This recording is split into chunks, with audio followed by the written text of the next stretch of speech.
मास fundamental physical quantity है, तो मास की, अकेले मास की डायमेंशन भी हमें लिखनी पड़ सकती है।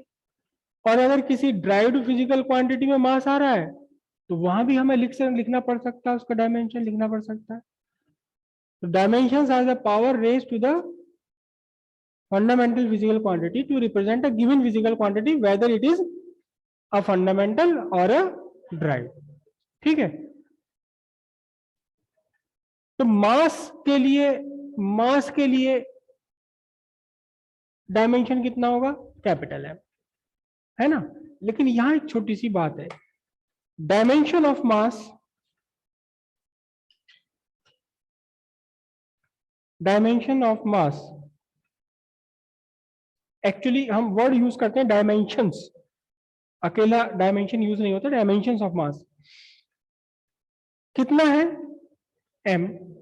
मास में टाइम तो आता नहीं, मास भाई स्पीड आपने कहा, स्पीड में डिस्टेंस है और टाइम है। मास में, अकेले मास में टाइम आता है क्या, नहीं आता। अकेले मास में लेंथ आती है क्या, नहीं आती। लेकिन कभी कभार ऐसा हमारे साथ चांस पड़ेगा कि उधर इक्वेशन में दूसरी साइड लेंथ भी है, टाइम भी है, इक्वेशन के इस साइड में हमारे पास अकेला मास है, तो मास की डायमेंशन हम अब फिर कैसे यूज करेंगे, जुगाड़। मास में केवल मास है, लेंथ नहीं है, L to the power zero, time भी नहीं है तो टेन टू पावर जीरो, इसमें टेम्परेचर भी नहीं है, तो जरूरत पड़ने पर इसके साथ theta to the power zero भी हम लगा सकते हैं। इसी तरह डायमेंशन ऑफ लेंथ हम क्या लिखेंगे, M zero L T zero. ये T capital T dimension of time है, ये टेम्परेचर वाला टी नहीं है, याद रखिएगा। डायमेंशन ऑफ टाइम कितना होगा, एम जीरो एल जीरो और टी। अक्सर हम सीक्वेंस फॉलो करते हैं एमएलटी, पहले मास लिखेंगे फिर लेंथ लिखेंगे फिर टाइम। जरूरी नहीं है, आप इन्हें आगे पीछे भी लिख सकते हो, कोई मैटर नहीं, कोई डिफरेंस नहीं पड़ता। ठीक है, अब ये तो हो गई हमारी तीन बिल्कुल फंडामेंटल फिजिकल क्वांटिटीज। टेम्परेचर की कहीं जरूरत पड़ेगी थीटा लगा देंगे, राइट। अब इस पर बेस्ड हम कुछ कुछ ड्राइव फिजिकल क्वांटिटीज की डायमेंशन हम फाइंड कर लेते हैं। सबसे पहले सिंपलेस्ट है एरिया। एरिया क्या है, लेंथ इंटू ब्रेड्थ। लेंथ की डायमेंशन भी तो एल है और ब्रेड्थ भी तो एक तरह की लेंथ ही है, तो एरिया का डायमेंशन कितना हुआ, M zero L two T zero, या सिंपली से हम क्या लिख सकते हैं, एल टू। क्लियर है बिल्कुल। एरिया के बाद इसी तरह वॉल्यूम, वॉल्यूम कितना होगा, length into breadth into height, और तीनों ही क्या है, ये तीनों ही अपने आप में क्या है, ये लेंथ है ये। तो फिर कितना बना ये, एम जीरो, या झंझट में ना पड़ के सीधे सीधे L3। स्पीड या वेलोसिटी भी हमने कल बात की थी, स्पीड है या वेलोसिटी, डायमेंशनली दोनों एक ही है। क्या है ये, डिस्टेंस अपॉन टाइम। डिस्टेंस की डायमेंशन L, टाइम की डायमेंशन T। तो ये हम लिख सकते हैं m zero L T to the power -1, या m ना भी लिखो यहां तो क्या बनेगा, सिर्फ LT -1। ये वेलोसिटी या स्पीड हो गया। इसके ऊपर अगर हम आए तो फिर क्या बात बनती है, कौन सा आता है, इसके ऊपर हम आए, छोटी छोटी डायमेंशन निकाल लेते हैं हम। डेंसिटी,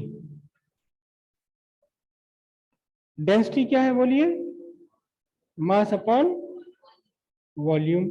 मास की डायमेंशन m, वॉल्यूम की डायमेंशन बार बार नहीं निकालेंगे, अभी तो निकाली थी, तो कितना हो गया ये, जरूरत पड़ने पर T0 लगा सकते हैं। ठीक है, एक्सेलरेशन क्या बनेगा, एक्सेलरेशन क्या बनता है बोलो? Change in velocity divided by time. तो जो वेलोसिटी की डायमेंशन है वही चेंज इन वेलोसिटी की डायमेंशन, चेंज ही तो हो गया है, तो ये वेलोसिटी अब भी है। कितनी है वेलोसिटी की dimension? L T minus one divided by dimension of time, और ये क्या बन गया बोलिए? L T minus to. जरूरत पड़ी तो इसमें एम जीरो लगा देंगे। फोर्स की डायमेंशन क्या होगी बोलिए?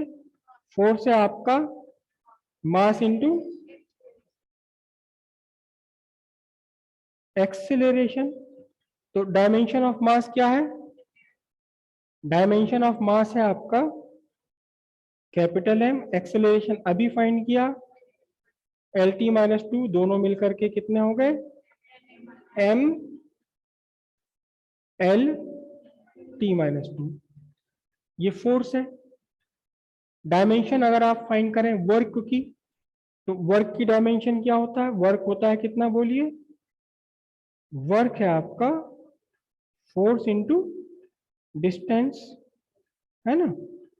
सिंपल सिंपल चीजें हैं बिल्कुल।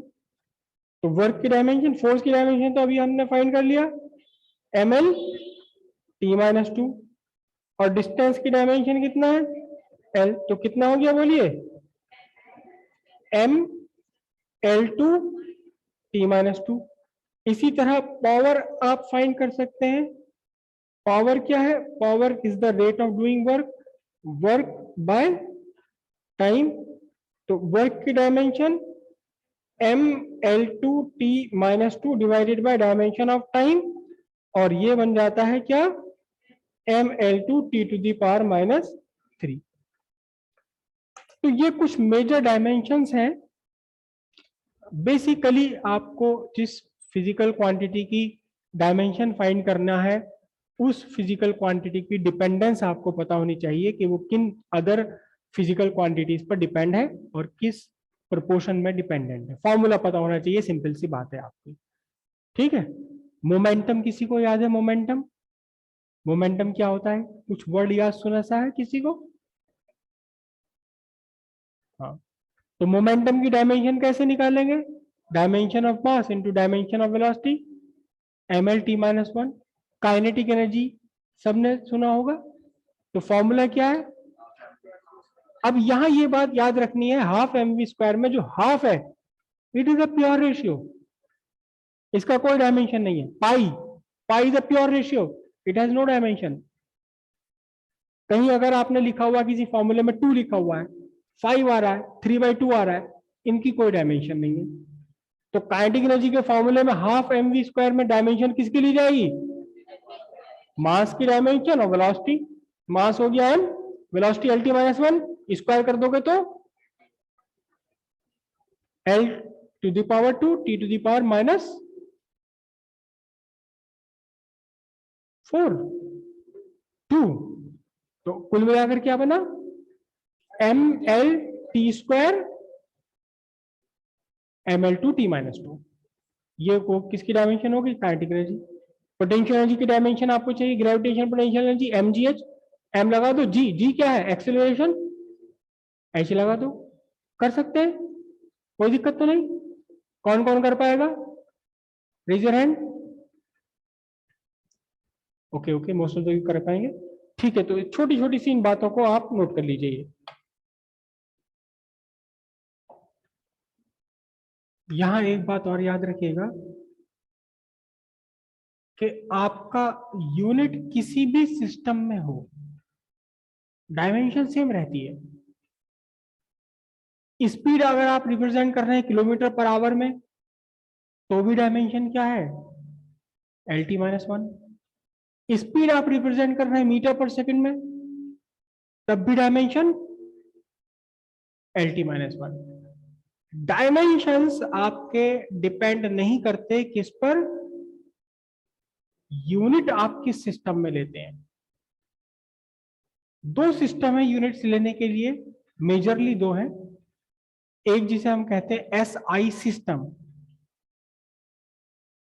और दूसरा सीजीएस सिस्टम।